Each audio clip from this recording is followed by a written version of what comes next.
All right, I'm currently on the phone with Josh. He's another musician that reached out about the current interview sessions. So I'm going to go ahead and give him the chance to introduce himself. Hi, my name is Josh. I'm currently the lead singer and guitarist for the punk and grunge Kansas City band Staying on Society. Yeah, that's I've been a musician basically the last like 15, 20 years, give or take. Just off and on, and just working when you can. All right, sounds good. All right, well, so let's kind of talk about, when you kind of first came in contact with music.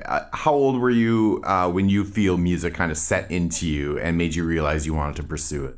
As let's see, so in 1991, I would have been about what 7 years old.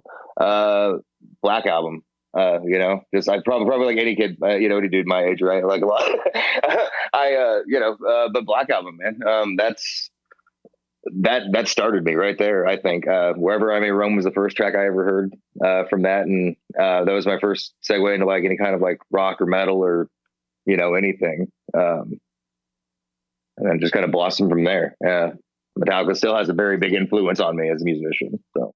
Um, and from that exposure to it, how did you kind of decide the avenue you wanted to take? And what I mean by that is, how did you kind of land on the instrument that you decided you were going to learn?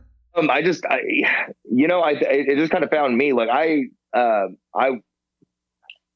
I didn't start learning how to play anything because I'm self-taught. So I didn't even start really doing that until like my teen years and stuff. But it was James was a big influence on me. There James Hetfield. There was a lot of like the grunge scenes coming out then. So Kurt and there's Jerry Cantrell there, even like Gavin Rossdale, right? He's an amazing songwriter, and like that, like even like, some of those coming into it. And then my later years, I found Slipknot and, like vocally Corey Taylor changed my life as a vocalist. So it, and just musically that just started, took me in a whole new direction. And as far as like finding what was out there. Okay, so you said that you're self-taught. When you say that, do you mean like mimicking your favorite songs kind of thing and learning that, or looking up tablature? Give me a little bit of context for that.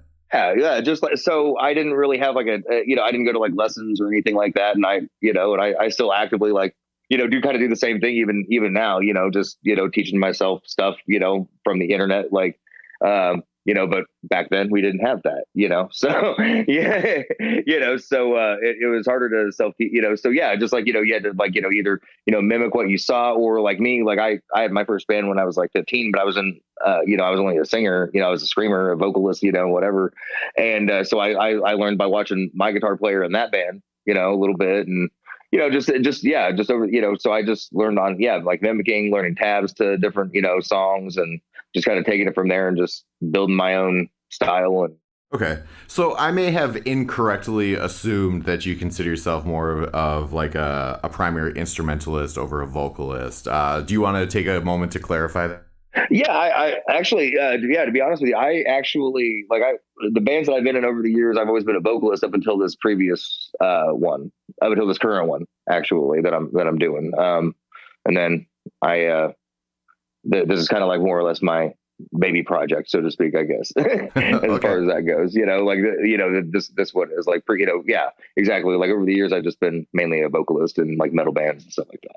Okay, sure. So,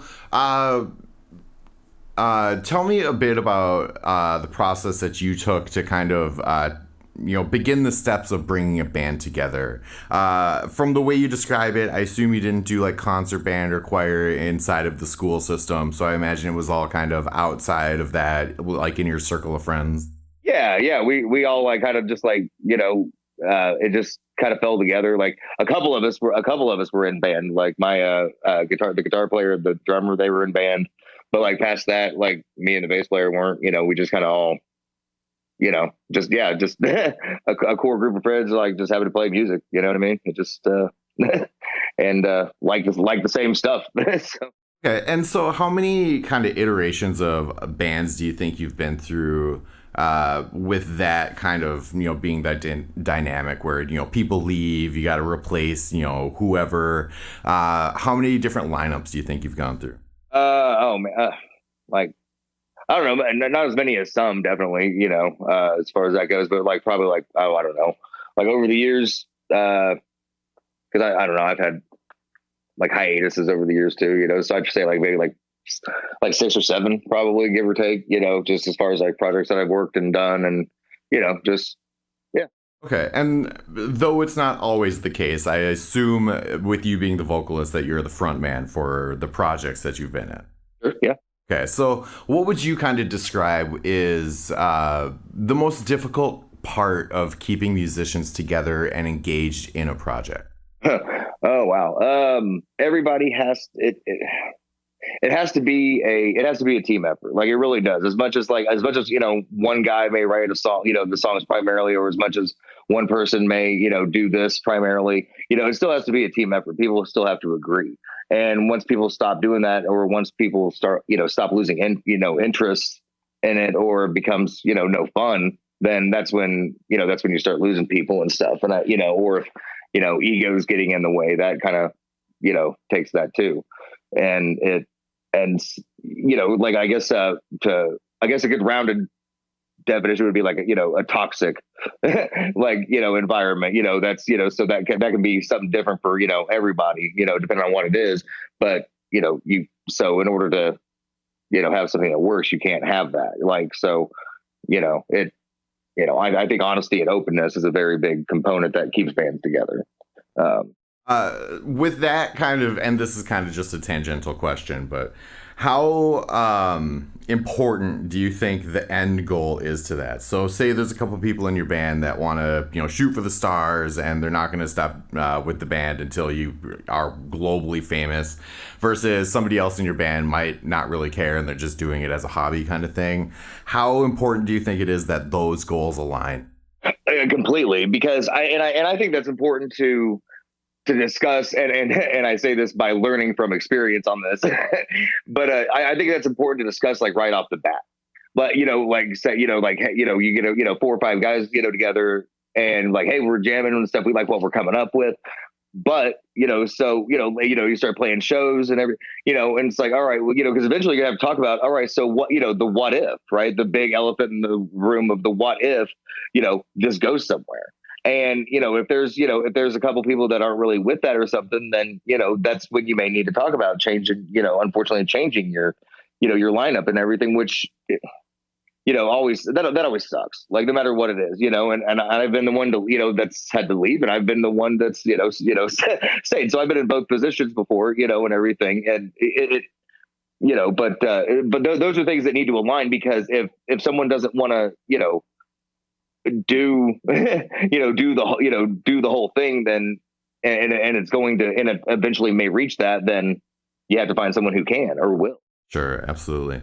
So that kind of brings us up to where we are now. What's the current project that you're holding together? Tell me a bit about it. Where you guys are? You guys recording and doing shows, that kind of stuff? Yeah, no, I'm really proud of this. Actually, this is so me and my bass player Chris, we started this about a year and a half ago. And we both got, like, this is a little bit different for me because it's more punk and grunge oriented, than it is like metal. For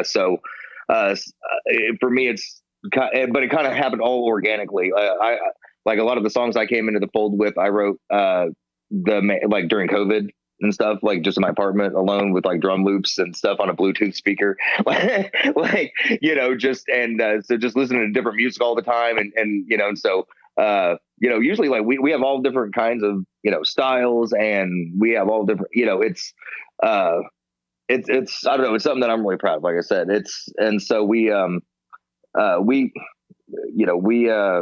have two other guys, Delgin, he's our other guitar player, Alex, he's a drummer. They both came in later and have both really added a good vibe to it. We all come from like different musical backgrounds, which is really apparent in the music. And in answer to your other question, yeah, we're working on recording and stuff right now. We're doing it, kind of like we're trying to do it independently and stuff, which, how that goes. So, so sometimes it can be a slow process, but we're currently doing that. We're playing shows. We're getting ready to, our next show is on the 21st, actually. So. Awesome. So I assume based on the previous conversation that, you guys are all in alignment for, what your trajectory is, where you want to get to and what your goals are. Yeah, absolutely. Like we've definitely talked about that, because, and that's something that, because we're all, seasoned, I guess I'll say, so it's, but yeah, so we, that's one of the things. That's why I say that, learning from experience in that's something we definitely have talked about. And, like, yeah, if, that were to happen, like, hey, we definitely, we're like, fuck it, let's do it. So, like. All right. Well, why don't you take a moment to share a couple of your favorite memories that have stood out to you throughout the period of time that you've been working on music? I'd say that one of the memory that stands out to me the most, I think, was the very first time I went into an actual like recording studio. And stepped in like the vocal booth for the first time, and like just the, I don't know, the smells, the sound, the little whirs of all, the electrical whir of all the stuff, and the like just the whole atmosphere, right? Like that stuck with me like my entire life. Like since then, I don't think and that's something like you'll never feel again. Like I don't think like, cause that's something that only you feel that one time. So I think that's the biggest and most, cherished memory I think I have of music as far as that goes, just that, especially as an experience, Yeah, that's a great memory. Any others you want to throw out there? Oh man, a lot of them might be blurry. Well, blurry or not, those are memories too. Right. Man, but yeah, I mean, because it's hard to pick out, it's hard to pick out stuff, because Sure. But, yeah, that's fine. Do you just want to go ahead and throw out some social media links where people can find your stuff and check out your dates and stuff? Yeah, so on Facebook, just Staying on Society. TikTok, I think it's Staying on Society 3. And Instagram, Staying on Society 816. We will be at the Rendezvous House of Rock Saturday, October 21st in St. Joseph, Missouri. And we'll be dropping our album at some point, hopefully towards the beginning of the year on SoundCloud. So be looking for it. Perfect. All right. So I always like to give the person I'm interviewing the opportunity to share their last word. So what's a message you want to throw out there that you think people should hear? Teach your kids music. Teach your kids music. That's the one thing I can say.